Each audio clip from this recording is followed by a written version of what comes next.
Alors, bonsoir tout le monde. Alors, ce soir, on accueille deux projets. Le premier, Résistance naturelle d'Abdessamad El-Montassir. Le deuxième, à la verticale de soie, Mafloé Pasdoué, Eric Monacelli et Gladys Fogea.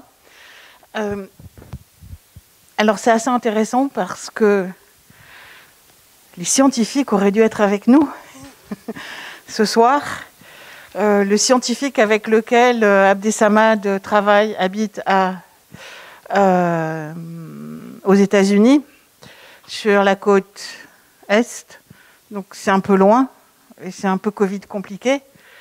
Et le deuxième scientifique qui habite Paris, c'était facile, qui est celui qui travaille, qui est Eric Monacelli, qui travaille donc avec Mafloé et Gladys. Développe des collaborations avec le Canada, le Japon et l'Afrique du Sud. Et ben oui, il était en Afrique du Sud la semaine dernière, donc il est chez lui.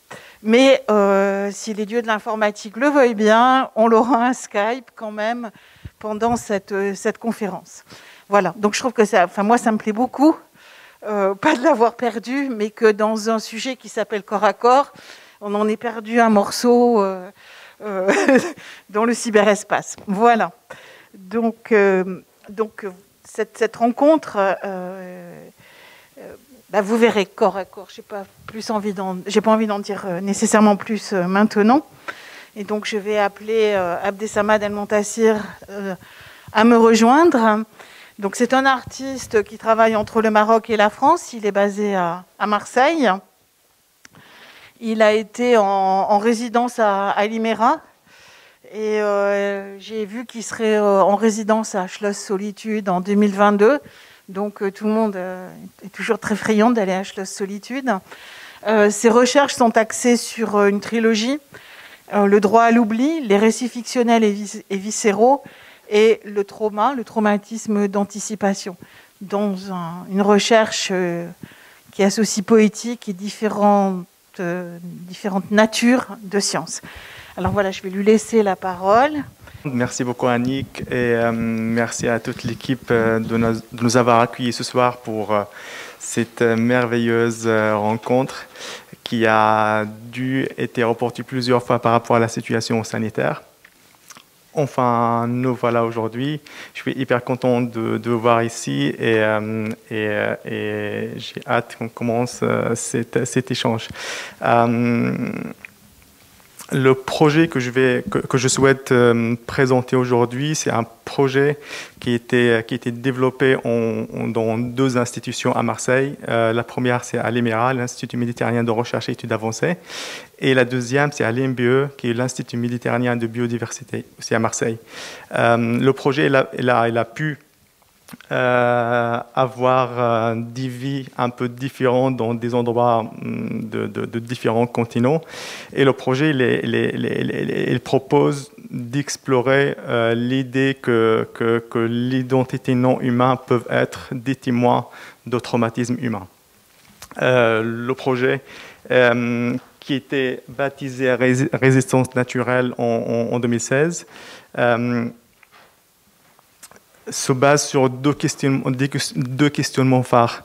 Comment un événement traumatique peut surgir dans les corps de descendants, alors que l'événement en tant que tel n'est pas relayé, n'est raconté, et reste ainsi confisqué de l'imaginaire collectif. Et la deuxième, c'est comment une plante, en l'occurrence une forbe, peut être un indicateur de rapport de force sociopolitique dans un territoire donné. Par rapport au territoire, permettez-moi de présenter, de contextualiser un tout petit peu cette recherche et le lieu où il est né, qui est le Sahara au sud du Maroc, le Sahara occidental ou le Sahara marocain. C'est un territoire de 260 000 km² qui est nommé le Sahara marocain par les autorités marocaines, Sahara occidental par les autorités internationales et Sahara au sud du Maroc, au nord de Mauritanie et à l'est de l'Algérie. Par rapport à ce que j'aime bien la nommer comme ça en fait, comme une géolocalisation. pour une seule raison, c'est que l'idée était toujours de prendre part par rapport à cette situation un peu complexe de ce territoire, sans prendre parti. Du coup, la situation est assez complexe, avec des choses et des sujets dont on ne peut pas trop parler. Et c'est de là où j'ai commencé à m'intéresser à comment cette plante que vous voyez devant vous, qui est un Euphorbia equinus, ou Darmus au dialecte local, comment cette plante peut raconter cette histoire, pour raconter des histoires traumatiques qui ont eu lieu dans le Sahara. J'ai commencé à travailler avec cette plante par rapport à plein de raisons. Mais la raison principale, c'est qu'il y avait beaucoup de contes, de poésie qui racontent des histoires assez importantes et qui lient cette plante à tout ce que ce territoire a vécu. La deuxième raison aussi, c'est que dans le Sahara, on perçoit la vie comme une multiplicité organique, comme une certaine créolisation entre les identités humaines d'une part et les identités non humaines d'une autre part. Ce que j'avais envie d'explorer, c'est de voir comment cette plante peut raconter cette histoire, peut raconter des histoires traumatiques, mais dans sa propre temporalité, des histoires qui échappent à la condition humaine. Et du coup, je vous laisse avec un extrait d'un des films qu'on a produit.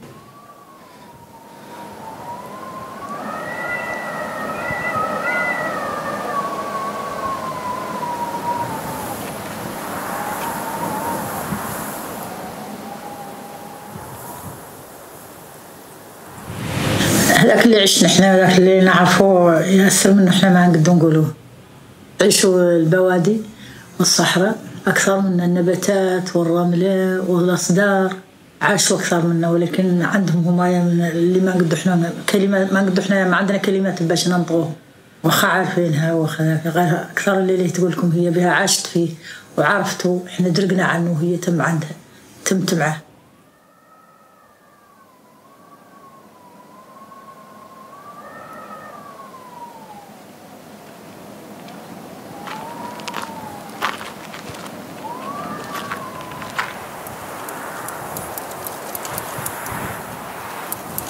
الأجساد ديال الصحراوة كتاخد الصفات ديالها من الأماكن والأشعار والنباتات. فين ما مشيتي في هاد الصحراء الكبيرة تلقى واحد النبتة كتنبت بزاف، هي الدغموس.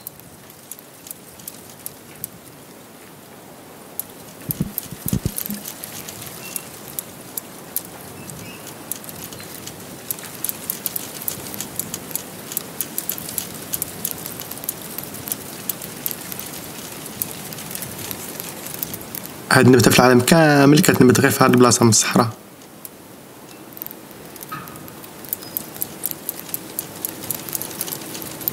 الصحراوة كيقولوا بلي هاد النبتة كانت زوينة ووردها متفتح وفيها أوراق كبار خضرين على طول العام.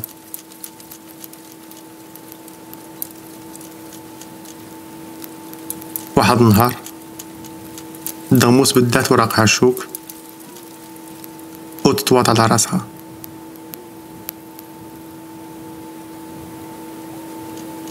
حتى واحد ما عرف شنو وقع ليها.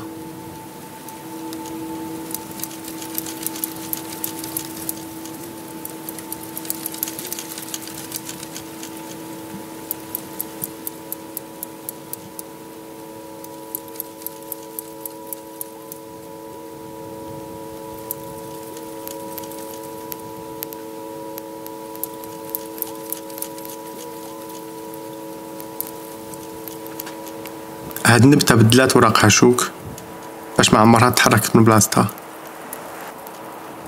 بقات هنايا وعاشت وشافت كل شي،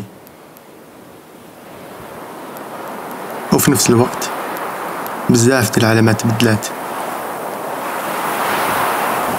الجبال ولاو عاميين والتراب ولا ترماد.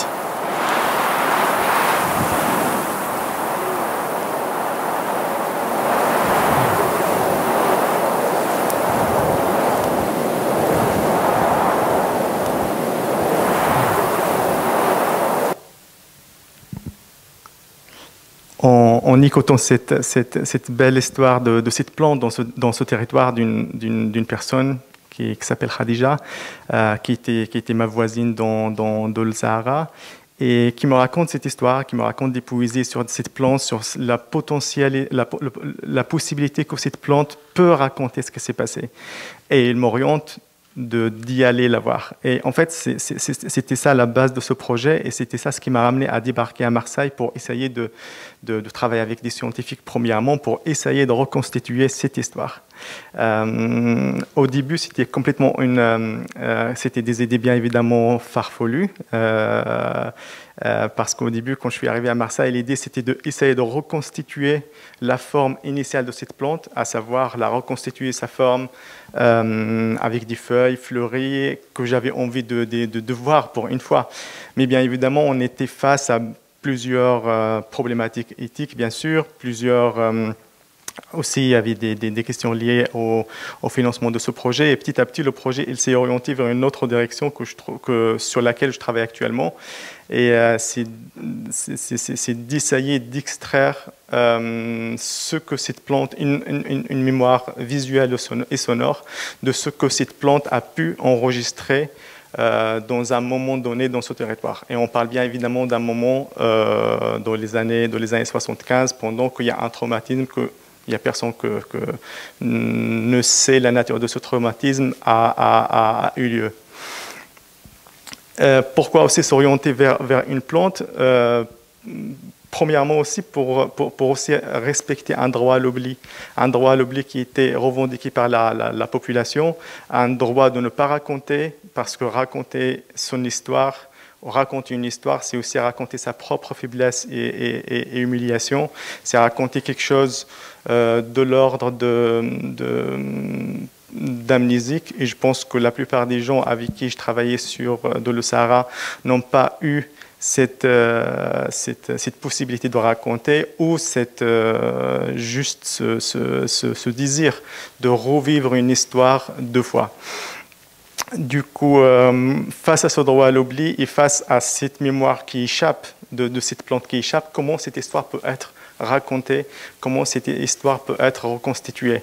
Et c'est à partir de cette question que je me suis orienté vers les récits fictionnels et viscéraux, tels que je les nomme, qui sont des récits qui ne sont pas basés sur le vécu, qui ne sont pas basés sur les faits politiques en tant que tels, mais qui vont légitimer, construire une mémoire qui affecte les individus, leur comportement social et leur orientation politique dans ce territoire.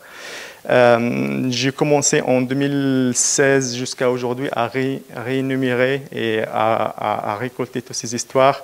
J'ai commencé avec mon propre entourage, je parle bien évidemment de notre génération, pas la génération des parents. Et j'ai commencé à voir comment ces histoires fictionnelles, imaginaires, deviennent par la suite un support pour notre génération, pour vivre et pour surmonter une situation traumatique, et pour aussi essayer de s'émanciper. Je reviens aussi à cette idée de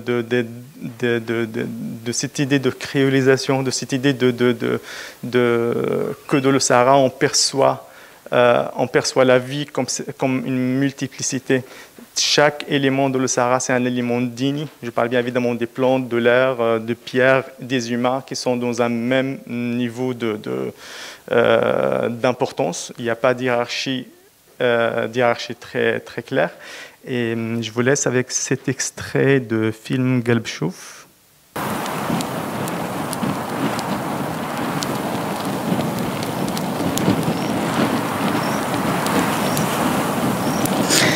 منين ناخذوا من ذي الصحراء الواسعة مخلين أثرنا. ذيك الأرض الفلانية تعرفني بعد، اللي خالق من صدرع وزملع وطارف جايبين أخباري، افدوني الأرض والأقصيها ومن طرب أم اللي بأخباري. وأم اللي إحنا ذاك ردنا أمنادم مدبوغ باللي قد تجبر في ذي الدنيا، وملانين من ياسر من الأخبار اللي سبقتنا، اللي نعرفوه واللي ما نعرفوه.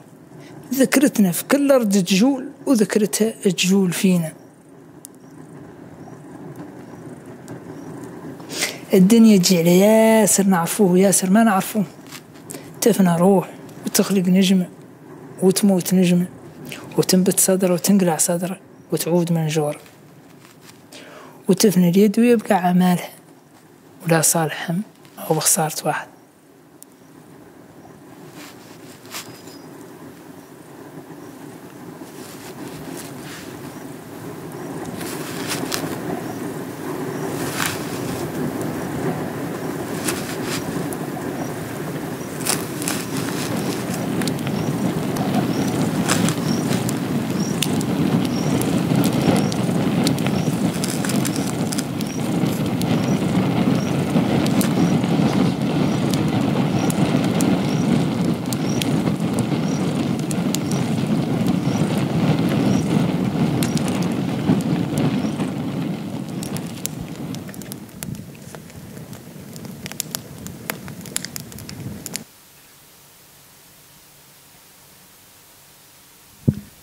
L'idée toujours par rapport à cette recherche, c'était de parler de ces trajectoires de résistance humain et non humain qui ne se rencontrent pas, ce sont des températures qui ne se rencontrent pas, mais qui viennent d'un même territoire qui est le Sahara.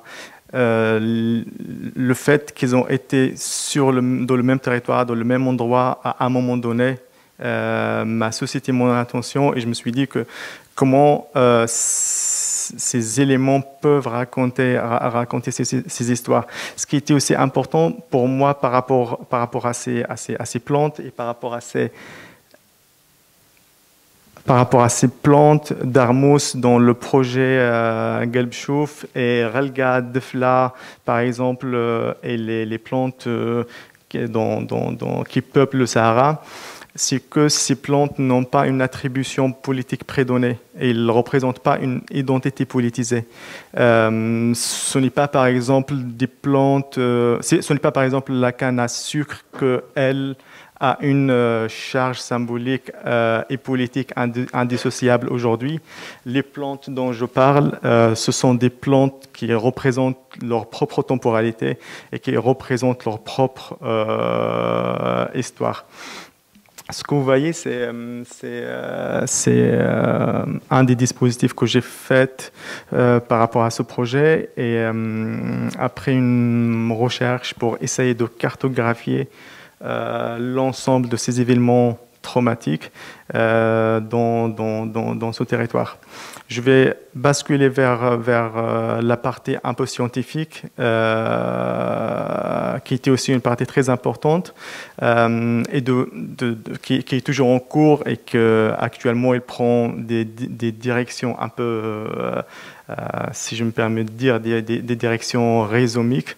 Là, actuellement, je travaille avec différents scientifiques en États-Unis et aussi en France, avec un programmeur en Russie.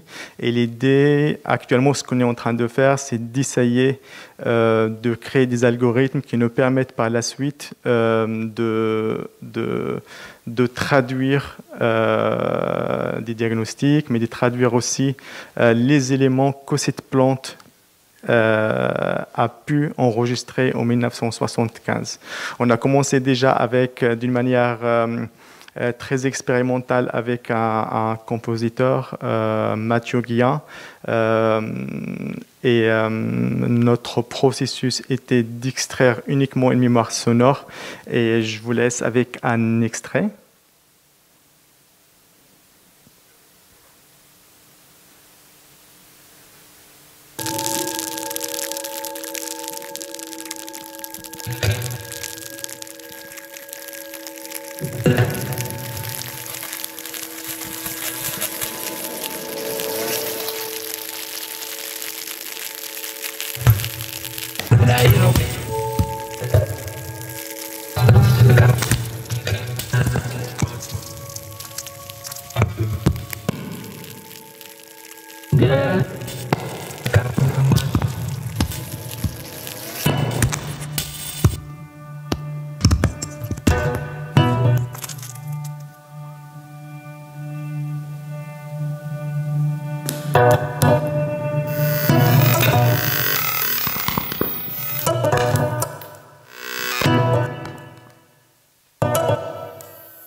شوف راح يذوكي نيان وام قالوا والدرمان روس الكذب السيف تبان تلذاك وساحل الكدا يموش فق وذيكم الزان والزمود ذيكم مرجي شوف راح يذوك نفاف وربي وضايت الاقراف والطوارف كانك تنشاف وام زيلي واد مغيمي مواسع قربين كراف وشوف دوم شوف نجيم عاد خاطي رقو ونشاف وعاد يوجع في العين وضيل واو دار تشوفو جابي شوف لك سبحان العظيم كان شوفو زادي جابي وعاد سلبي في العين طميم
La plupart des sons que vous avez entendus, c'est des sons qui ont été récupérés de cette plante et qu'on a par la suite recomposé avec Mathieu Guillard. Du coup, je pense que j'arrive à la fin des 20 minutes. Du coup, le projet il continue toujours à être développé et normalement, il y a une grande partie qui va être bientôt visible ici en France, et surtout tout le projet sur les sonifications et le travail sur l'algorithme, et par la suite les sonifications et la traduction en images de l'ensemble de choses que cette plante et que cette population a vécu dans cet moment. Ce qui est très important, c'est que pour moi, c'est de ne pas reconstituer cette histoire via des processus expérimentaux ou scientifiques, mais essayer de voir comment cette plante peut raconter cette histoire, mais peut la raconter dans une temporalité qui nous échappe. Voilà, merci. Du coup.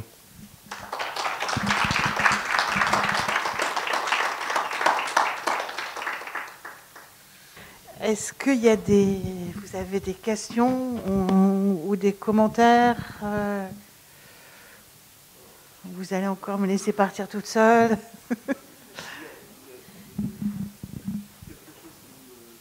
Ah, il faut attendre le micro.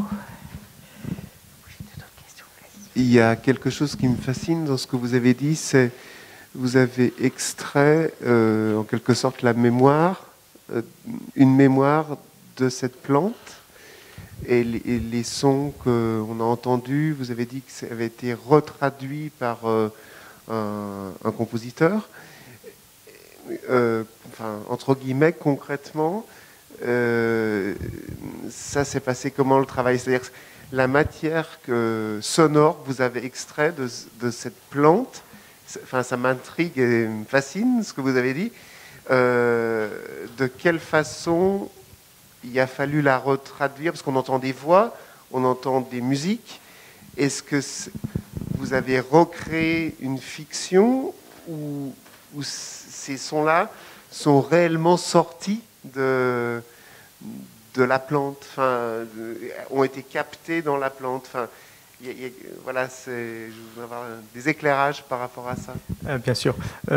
Moi, je vais compléter. C'est fascinant. Hein. Je vais compléter votre question parce que c'est effectivement celle qui m'a traversé l'esprit en premier, qui est qu'on sait que dans la mémoire des arbres, enfin dans la façon dont les arbres poussent, on va pouvoir retrouver tout un tas d'informations sur le climat, mais y compris sur l'activité humaine. Donc voilà, j'ai la même question qui est qu'est-ce que tu récupères de ça? On peut bien évidemment, si on regarde une plante, on peut reconstituer ce qui s'est passé dans son entourage. C'est quelque chose que je ne maîtrise pas trop. Je pense que un scientifique peut expliquer ça mieux que moi. Mais je pense que mon idée, l'idée que j'essaie de développer, c'est pas d'essayer de voir les éléments que la plante a enregistrés, par exemple, sur son trône ou sur ses cernes. Mais moi, ce que j'essaie de développer, c'est de voir comment une mémoire peut être produite et stockée dans des cellules et pas que dans des neurones, par exemple. Le travail que j'essaie de développer, c'est un travail plus ou moins par rapport à la génétique et tout, et de voir d'une manière sonore comment nous, en tant qu'humains, on peut percevoir ce que cette plante a enregistré. Et par la suite, en créant un algorithme, l'idée, c'est d'essayer de mettre une image ou des images sur ces sons.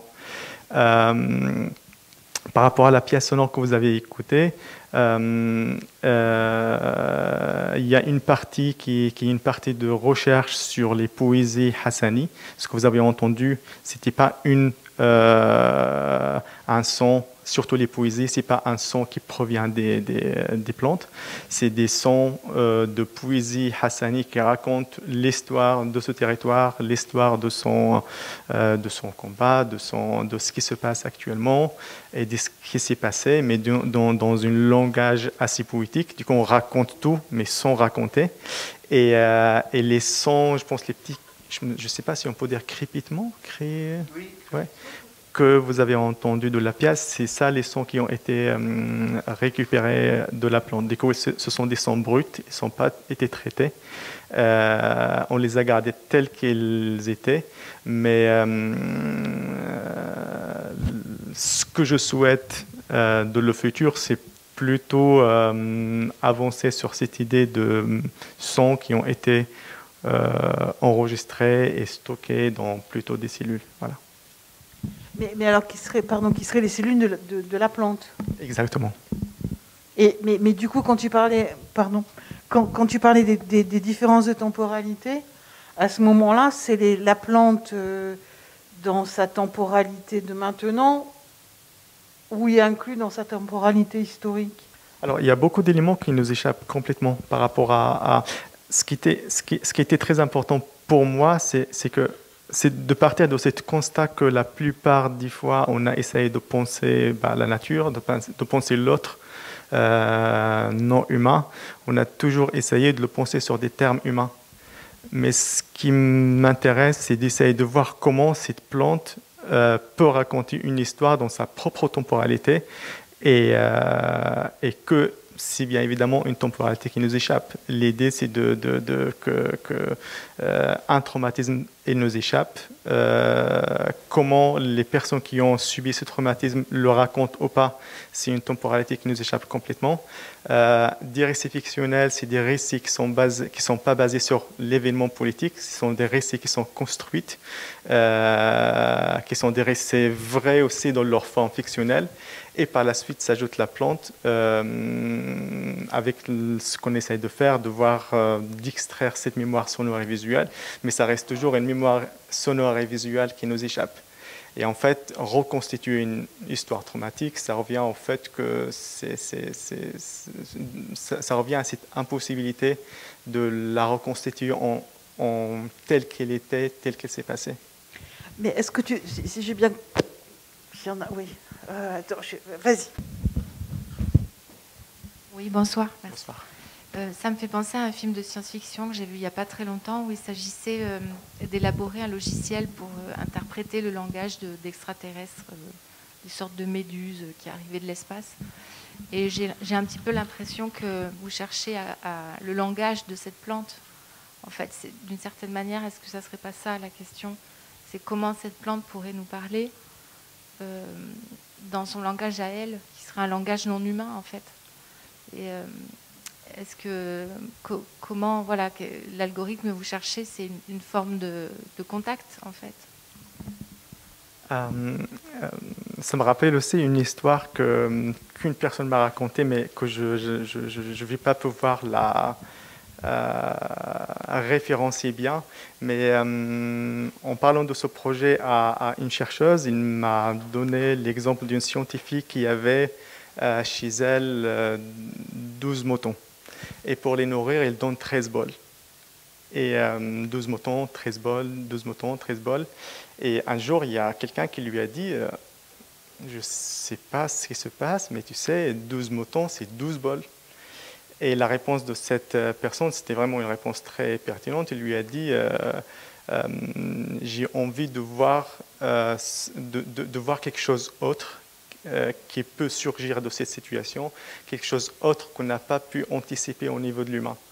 Et en soi, ce que j'essaie vraiment de voir, c'est qu'est-ce qu'on n'a pas anticipé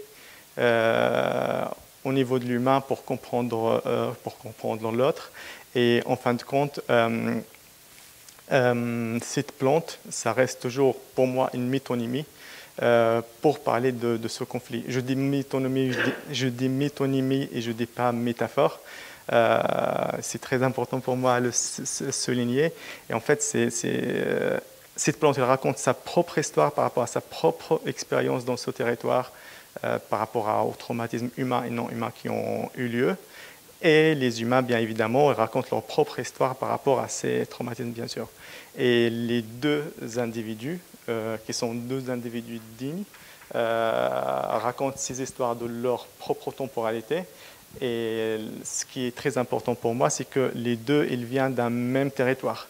Et du coup, c'est une histoire complètement différente. Il y avait une autre question que je voulais aborder, qui est celle du traumatisme et de l'épigénétique qui s'inscrit dans les humains, mais qui s'inscrit dans les plantes aussi. Enfin, cette plante en est aussi un exemple. Bon, je sais que tu as travaillé avec des neurologues et avec des neuropsychiatres. Est-ce que tu pourrais expliquer un peu le type de travail que tu as fait avec eux et ce sur quoi tu vas maintenant avec le spécialiste de ces plantes? Le début de la collaboration, c'était moi, je viens du désert, je viens avec des poésies. Et je viens rencontrer des scientifiques avec, bien évidemment, des propos scientifiques assez définis. Le début de projet, c'était toujours d'essayer de trouver un entre-deux, un endroit pour négocier, moi, de ma part, de mes poésies, parce que c'est des poésies qui racontent aussi des éléments qui sont tangibles, comme bien évidemment la science, et de l'autre côté, les scientifiques qui m'apportent des propos scientifiques sur la psychologie, sur la génération de traumatismes, comment des traumatismes surgissent dans les corps des générations suivantes. Du coup, au début de cette collaboration, c'était plutôt beaucoup d'échanges pour connaître l'autre, pour connaître les processus de recherche. Et de ma part, essayer j'avais toujours cette certitude que la poésie et la science, c'est deux éléments différents, avec deux contextes conceptuels différents, avec deux méthodologies complètement différentes, mais en fin de compte, on raconte la vie, on raconte la même chose. Et j'avais commencé comme ça, et par la suite, le projet Résistance naturelle dans sa forme qui n'est pas encore montrée consiste aussi à plusieurs interviews, rencontres avec des scientifiques, mais aussi rencontres avec des militants, avec des citoyens témoins dans le Sahara. Voilà.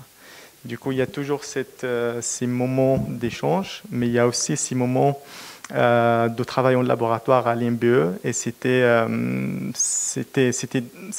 plutôt un travail de premièrement comprendre cette plante, comprendre ce qu'elle peut nous raconter ou pas, et par la suite c'est une recherche qu'actuellement elle est en train de se développer avec d'autres scientifiques sur ton génétique. Voilà. Est-ce que, merci, c'est très beau. Moi, j'étais très touchée par la poésie, en fait, et le fait d'être en contact comme ça avec ce territoire. Mais est-ce que vous pouvez nous expliquer plus ce que la démarche, enfin, en quoi le laboratoire scientifique apporte quelque chose de particulier? Parce que développer le langage de la plante, enfin, c'est quelque chose qui peut être fait d'un point de vue artistique. Enfin, c'est des choses qui se font. Et j'ai du mal à... Si vous pouvez le développer plus, quoi, en fait, voilà. Vraiment, je veux dire ce que la science apporte. Qu'est-ce que la science apporte au projet, tes dialogues avec les scientifiques apportent au projet, que tu ne pourrais pas faire tout seul, finalement, d'un point de vue poétique. Et qu'est-ce que aussi l'art apporte scientifique aussi? Je pense que c'est un enrichissement mutuel. Par rapport à mon cas... non, mais très concrètement. Ouais. Par rapport à mon cas, j'avais vraiment envie... la collaboration avec les scientifiques, ça partait dans une direction d'essayer de reconstituer à cette plante sa forme d'origine. Que ça, c'était vraiment mon désir par rapport à ce projet. Et le fait de s'orienter vers des scientifiques, c'est... Exactement. Au départ, la plante, hein, elle avait des feuilles et pas d'épines. Et progressivement, dans son évolution personnelle, elle a perdu ses feuilles et elle s'est mise avec des épines.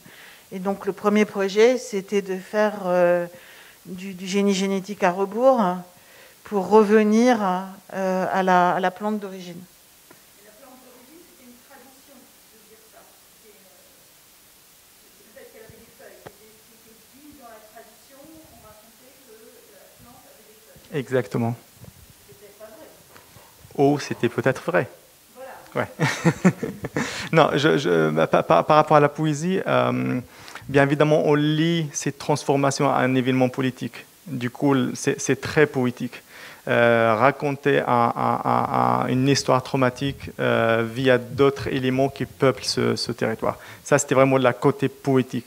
Mais la côté scientifique, c'était déjà de voir comment cette plante a pu se transformer. On ne connaît pas sa forme d'origine.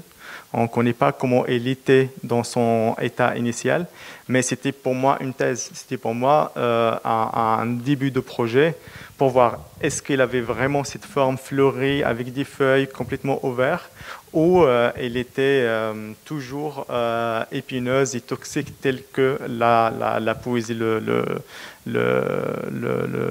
déclare. Donc c'était ça le début de projet, quand je parlais tout à l'heure des collaborations et d'échanges avec les scientifiques, c'était déjà pour régler des questions liées à ça et de voir est-ce que cette plante a probablement eu une forme différente de celle d'aujourd'hui ou pas, et si oui, est-ce qu'on peut reconstituer cette forme?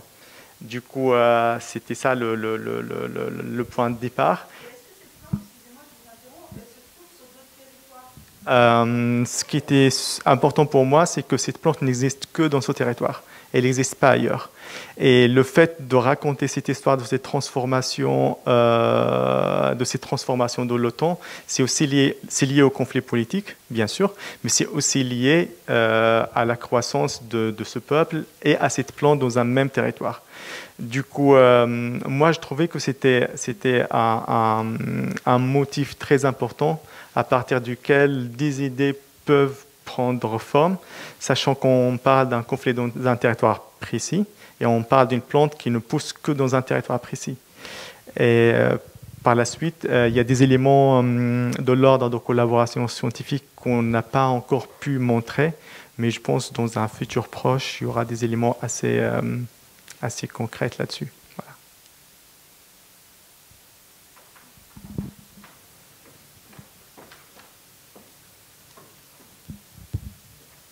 Juste une remarque, enfin aussi, moi je trouve ça très très beau, très poétique, très évocateur, et puis ça nous transporte dans un monde vraiment assez fascinant. Juste la définition du trauma là-dedans, même d'un point de vue psychologique ou psychanalytique. Le trauma, c'est une sorte de rupture comme ça radicale dans la quotidienneté, dans le temps, dans le long terme, enfin une rupture totale qui vient créer un accident irréversible. Et ici, on a plutôt l'impression, au contraire, d'une espèce de continuité d'un temps long, quoi, immense, infini. Et voilà, c'est plus une question par rapport à ces deux temporalités. Et le trauma n'est pas perceptible comme ça, parce que peut-être que c'est plus du silence que du trauma. Donc voilà, c'est une question par rapport à ça. Je pense que c'est une trauma qui a eu lieu, mais qui n'était pas raconté, qui est devenu plus ou moins amnésique. Du coup, il y a aussi un pouvoir de normalisation de ces traumas par le pouvoir politique, bien sûr, une sorte de normalisation politique, mais aussi sociale, qui fait que c'est quelque chose qui a eu lieu pour moi, mais qui n'a jamais eu lieu pour les gens qui ont vécu ça. Et c'est pour cela aussi j'évoque cette idée de droit à l'oubli, de dire c'est quelque chose qui s'est passé, mais est-ce qu'on si ces personnes qui ont vécu ça, elles ont vécu cela une fois, est-ce qu'on doit coûte que coûte essayer de ramener cette réalité-là une deuxième fois? Ils ont vécu ça une fois. Je pense que ce que j'essaye de faire, c'est de parler de cette histoire, mais sans parler de cette histoire. C'est de raconter cette histoire traumatique, mais sans l'énumérer. Comme je disais au début, l'idée c'était toujours de prendre parti, mais sans prendre part par rapport à ce conflit. Il y a aussi le fait que la situation politique ne permet pas de dire certaines choses. Et l'idée pour moi, c'était toujours comment je peux créer une œuvre, faire une collaboration avec des scientifiques, sans que ces collaborations et ces œuvres soient par la suite des pièces à conviction. Ça va être la dernière question. Merci pour cette passionnante présentation. Mais justement, j'ai envie de rebondir sur la question du droit à l'oubli. Tu as évoqué tout à l'heure que ce droit à l'oubli est revendiqué parce qu'éventuellement il pouvait y avoir évocation d'une situation d'humiliation et de faiblesse. Et ce qui m'intéresse, c'est qui revendique ce droit à l'oubli? Est-ce que c'est quelque chose qui est une revendication minoritaire ou est-ce que c'est un consensus? Est-ce que c'est un phénomène générationnel? Est-ce que c'est les jeunes contre les vieux ou vice-versa? Voilà. Et puis, dernière question, pas tout à fait sérieuse. Et si la plante t'opposait son droit à l'oubli? Et si la plante t'opposait son droit à l'oubli? Le droit à l'oubli, c'est quelque chose que moi j'ai instauré dans ce projet. Premièrement, par rapport à la situation politique, bien sûr, mais deuxièmement, c'est parce que c'est aussi une histoire qui me touche d'une manière très directe. Du coup, je suis bien évidemment grandi dans ce territoire. Je connais cette plante depuis que j'étais petit. Et la seule chose que nos parents nous disaient, c'est qu'il ne faut jamais toucher cette plante parce qu'elle est toxique. Voilà. Du coup, ça, c'était vraiment le souvenir d'enfance. Du coup, ce droit à l'oubli, je l'ai instauré pour ces deux éléments, mais aussi pour, après que cette femme, Khadija, a suscité mon intention de reconstituer cette histoire via ce que les plantes et les paysages et le sable racontent. C'est aussi un droit à l'oubli vis-à-vis à quelque chose que moi, je n'ai pas vécu, que je ne connais pas. Et du coup, c'est aussi de respecter quelque chose, une humiliation ou une faiblesse dont moi, je n'ai aucune connaissance. Et c'est aussi une situation qui m'échappe, comme cette histoire de cette plante m'échappe et comment Khadija et toute une génération racontent leur histoire m'échappe. Du coup, voilà. Je vais être obligée d'arrêter là. Moi, j'aimerais aussi beaucoup rebondir sur l'histoire du droit à l'oubli, sur le traumatisme non dit, le trauma effectivement qui passe de génération en génération et qui s'inscrit dans la mémoire des petits-enfants alors qu'on leur a rien dit, et sur comment la parole peut libérer ou pas, ou comment là une autre parole pourrait libérer. Mais on va remercier Abdessamad et on ira tous à Toulouse l'an prochain pour voir la vraie chose, l'œuvre présentée. Merci beaucoup pour cette première partie. Merci Annick, merci pour votre présence.